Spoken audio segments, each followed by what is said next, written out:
مجھے ذرا مشکل ہو گیا۔ خدا نے پازیٹیو سائن دیا۔ خدا کا بندہ وقت گزارتا رہا لیکن سائیکل بھی نہیں ملی اور کرسی میز بھی نہیں ملی، پریشان ہے۔ ایک بار پھر خدا کی ظلم میں آتا گلا کرتا ہے۔ خدا نے پھر جواب دیا کہ تو نے بتایا مجھے ہے کہ کرسی اور ٹیبل چاہیے، سائیکل چاہیے، لیکن سائیکل نہیں بتائی کون سی چاہیے، کرسی ٹیبل نہیں بتایا کون سا چاہیے۔ تو جب اس نے اسپیسیفک بتا دیا، اس لیے ہمیں بھی اسپیسیفک مانگنا چاہیے۔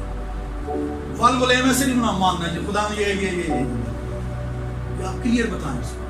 بتایا گیا تو وہ اپنی کتاب میں لکھتے ہیں کہ میں حاملہ ہوں، یہ نامہ تمہیں مل جائے گا۔